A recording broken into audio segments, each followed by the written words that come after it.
আসসালামু আলাইকুম। প্রতিবার পহেলা মে আসে আমরা আনুষ্ঠানিকতা বজায় রাখি, তারপরে আবার যার যার কাছে ফিরে যাই। এবারের পহেলা মে ভিন্ন।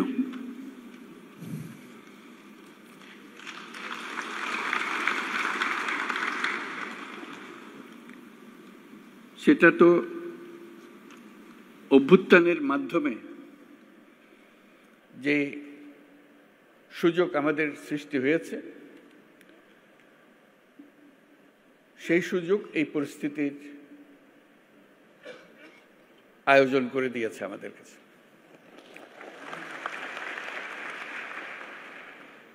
আমরা আজকে যেগুলোই উচ্চারণ করলাম, যেসব কথা বলি, আগেও ওরকম বলেছি নিশ্চয়ই অতীতে, পহেলা মে যখন হয়েছে, কিংবা এবারের অর্থ ভিন্ন। এই জন্য ভিন্ন, আমরা এই প্রতিশ্রুতি নিয়ে সরকার যাত্রা শুরু করেছে, যেটা ছাত্র, শ্রমিক এবং জনগণের অভ্যুত্থানের মাধ্যমে যেটা আকাঙ্ক্ষা সৃষ্টি হয়েছে, নতুন বাংলাদেশ গড়া। এই নতুন বাংলাদেশ হবে না যদি শ্রমিকদের অবস্থা পুরনো বাংলাদেশের মতো থেকে যায়।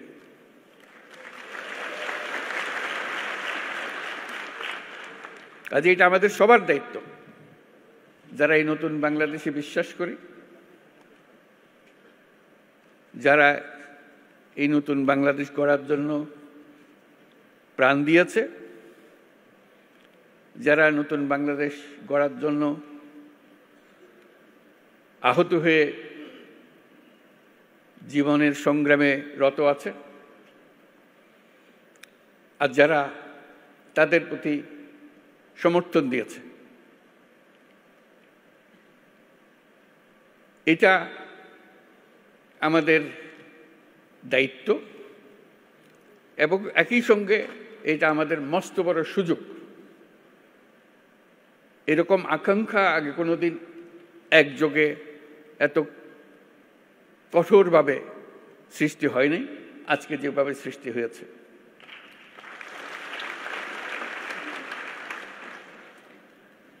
শ্রম সংস্কার কমিশনের চেয়ারম্যান সাহেব খুব সুন্দর করে আমাদের যত আকাঙ্ক্ষা নতুন বাংলাদেশের শ্রমিকদের কি হবে সেগুলো তুলে ধরেছেন তাদের কমিশনের রিপোর্টে, এবং সেটা উনি ভালো করে বুঝিয়ে দিয়েছেন। এটা শুধু শ্রমিকদের পক্ষ থেকে বলার কথা না, সকল পক্ষকে নিয়ে, সকল পক্ষের অংশীদারিত্বে এই কমিশনের রিপোর্ট রচনা হয়েছে। তারা যেসব কথা বলেছেন, যেসব সুপারিশ করেছেন, আমি ব্যক্তিগতভাবে অভিভূত হয়েছে। এত সুন্দর করে এত কঠিন বিষয়গুলোকে তুলে ধরেছে। আমি তাকে অনুরোধ করছিলাম আমাদেরকে একটা তালিকা দেন যেগুলো তাড়াতাড়ি করা যায়। তিনি সঙ্গে সঙ্গে বললেন, আমি প্রস্তুত হয়ে এসেছি, তালিকা আপনার জন্য নিয়ে এসছি। আশু করণীয়, আমাদের দায়িত্ব হলো আশু করণীয়গুলো দিয়ে যাত্রা শুরু করা। এগুলো করণীয়গুলো সমাপ্ত করার পরে কঠিনগুলো আস্তে আস্তে আমরা রওনা হব।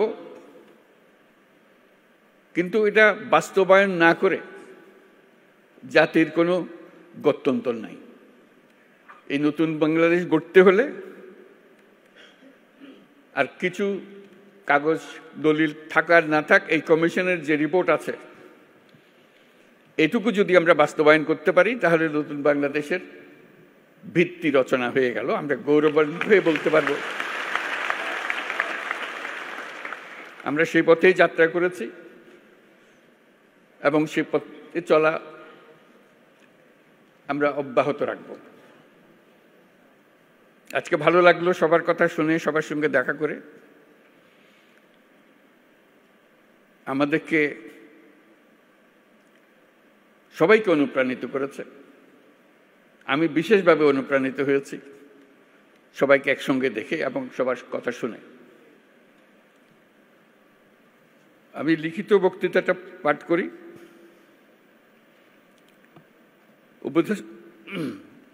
উপদেষ্টা পরিষদের সদস্যবৃন্দ, কূটনীতিকবৃন্দ, ইয়োর এক্সেলেন্সিজ, আইএলও সহ বিদেশি সংস্থার প্রতিনিধিবৃন্দ, শ্রমিক ও মালিক সংগঠনের নেতৃবৃন্দ, সাংবাদিকবৃন্দ এবং উপস্থিত সম্মানিত সুধী, আজ মহান মে দিবস। বিশ্বের শ্রমজীবী মানুষের সাথে সংহতি প্রকাশের এক ঐতিহাসিক গৌরবময় দিন। দৈনিক ৮ ঘন্টা শ্রম, ন্যায্য মজুরি ও শ্রমের মর্যাদা আদায়ের লক্ষ্যে 1886 সালের 1 মে মার্কিন যুক্তরাষ্ট্রের শিকাগো শহরে মার্কেটে শ্রমিক শ্রেণীর রক্তাক্ত সংগ্রামের মধ্য দিয়ে শ্রমিক ও শ্রমের মর্যাদা সম্মানের সাথে বিশ্বময় স্বীকৃতি লাভ করেছে। সেই প্রেক্ষাপটে এটি শুধু একটা সাধারণ দিবস নয়, শ্রমজীবী মানুষের অধিকার আদায়ের আন্দোলনের সংগ্রামের অনুপ্রেরণার উৎস। তার সঙ্গে এখন যুক্ত হয়েছে আমাদের অভ্যুত্থান, জুলাই অভ্যুত্থান।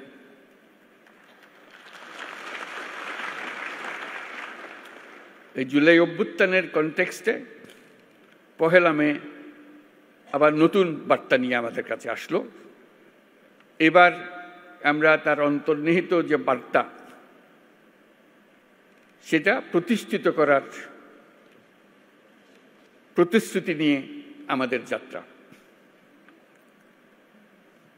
শ্রমজীবী মানুষের অধিকার ও মর্যাদা রক্ষার ঐতিহাসিক এই দিনে যাদের আত্মত্যাগ ও রক্তের বিনিময়ে শ্রমিক অধিকার স্বীকৃতি পেয়েছে, তাদের সহ দেশের সকল মেহনতি মানুষের প্রতি রইল বিনম্র শ্রদ্ধা ও কৃতজ্ঞতা।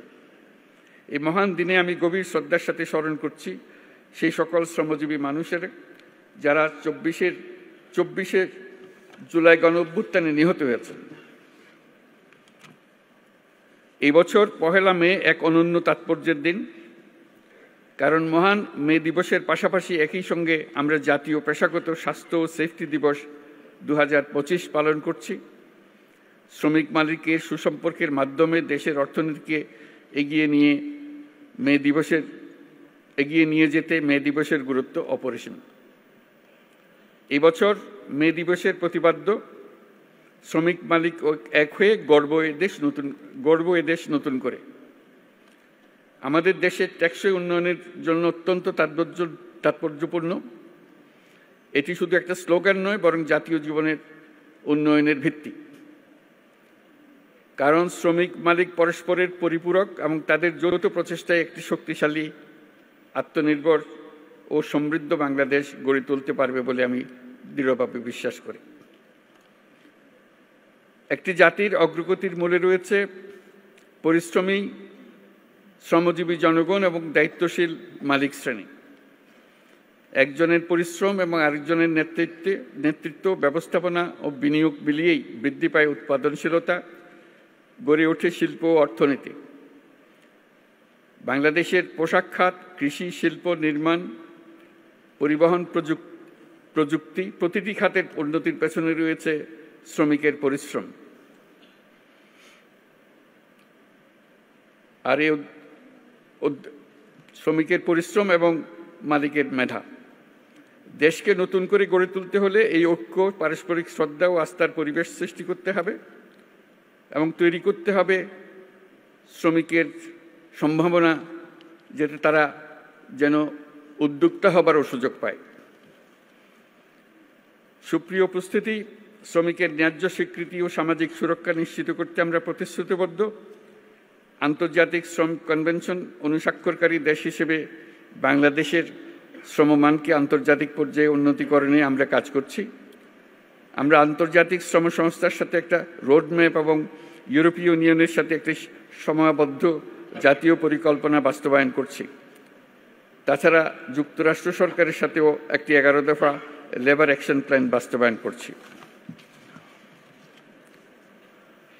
আন্তর্জাতিক সংস্থা এবং উন্নয়ন সহযোগী দেশসমূহের সাথে আমাদের অঙ্গীকারের অংশ হিসেবে আগামী জুনে অনুষ্ঠিতব্য ১১৩তম আন্তর্জাতিক শ্রম সম্মেলনে বাংলাদেশ যোগদান করবে।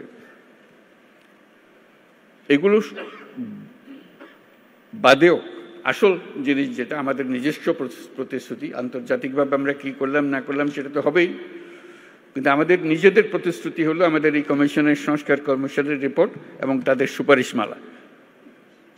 সেই সুপারিশমালাই হবে আমাদের লক্ষ্য, যেটা বাস্তবায়ন প্রতিটি অক্ষরে অক্ষরে যেন আমরা বাস্তবায়ন করতে পারি, সেদিকে অগ্রসর হওয়া। নিরাপদ ও স্বাস্থ্যকর কর্মপরিবেশ নিশ্চিত করা শুধু শ্রমিকের অধিকারই নয়, এটি শিল্প অর্থনীতির উন্নয়নের অন্যতম শর্ত। শ্রমিকের জীবনমানের উন্নয়ন হলে তা পুরো শিল্প খাত এবং দেশের অর্থনীতিতে প্রতিফলিত হয়। সেই লক্ষ্যে বর্তমান অন্তর্বর্তী সরকার ইতিমধ্যে শ্রমিকদের কল্যাণ ও নিরাপত্তা নিশ্চিত করতে বাংলাদেশ শ্রম আইন ২০০৬ সংশোধন সহ বিভিন্ন পদক্ষেপ গ্রহণ করেছে। শিল্প বিরোধ এবং শ্রমিকদের অভিযোগ দ্রুত নিষ্পত্তির জন্য শ্রম আদালত কার্যক্রম আরও গতিশীল করা হয়েছে। সাম্প্রতিক সময়ে শ্রম আপিল ট্রাইব্যুনাল ও শ্রম আদালতসমূহ উল্লেখযোগ্য হারে মামলা নিষ্পত্তিতে সক্ষম হয়েছে। শ্রম আদালতসমূহকে আরও কার্যকরণের পাশাপাশি আমরা বিকল্প বিরোধ নিষ্পত্তি ব্যবস্থা অধিকতর শক্তিশালী করার উদ্যোগ নিয়েছি।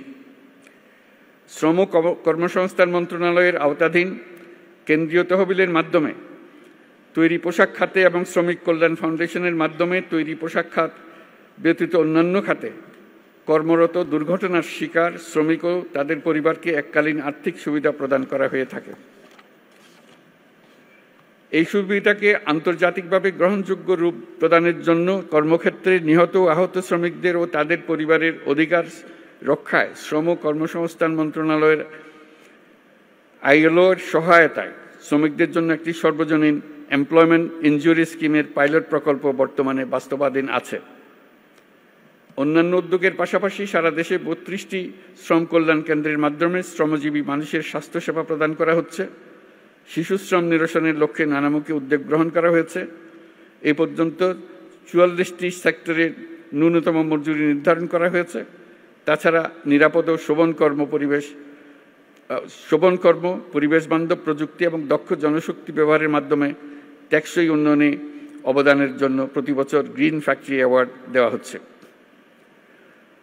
শ্রমিক মালিকদের সাথে দফায় দফায় আলোচনার মাধ্যমে শ্রম সন্তোষ বহুলাংশ কমিয়ে আনা সম্ভব হয়েছে। শ্রমিকের অধিকার রক্ষার পাশাপাশি শিল্পকেও বাঁচিয়ে রাখতে হবে। তাই যে সকল কারখানা ও প্রতিষ্ঠান বকেয়া বেতন থাকায় শ্রম অসন্তোষ তৈরির উপক্রম হয়েছিল, সেখানে আলোচনার মাধ্যমে যৌক্তিক পর্যায়ে বকেয়া পরিশোধের মাধ্যমে শিল্প কর্মপরিবেশ সচল রাখা হয়েছে।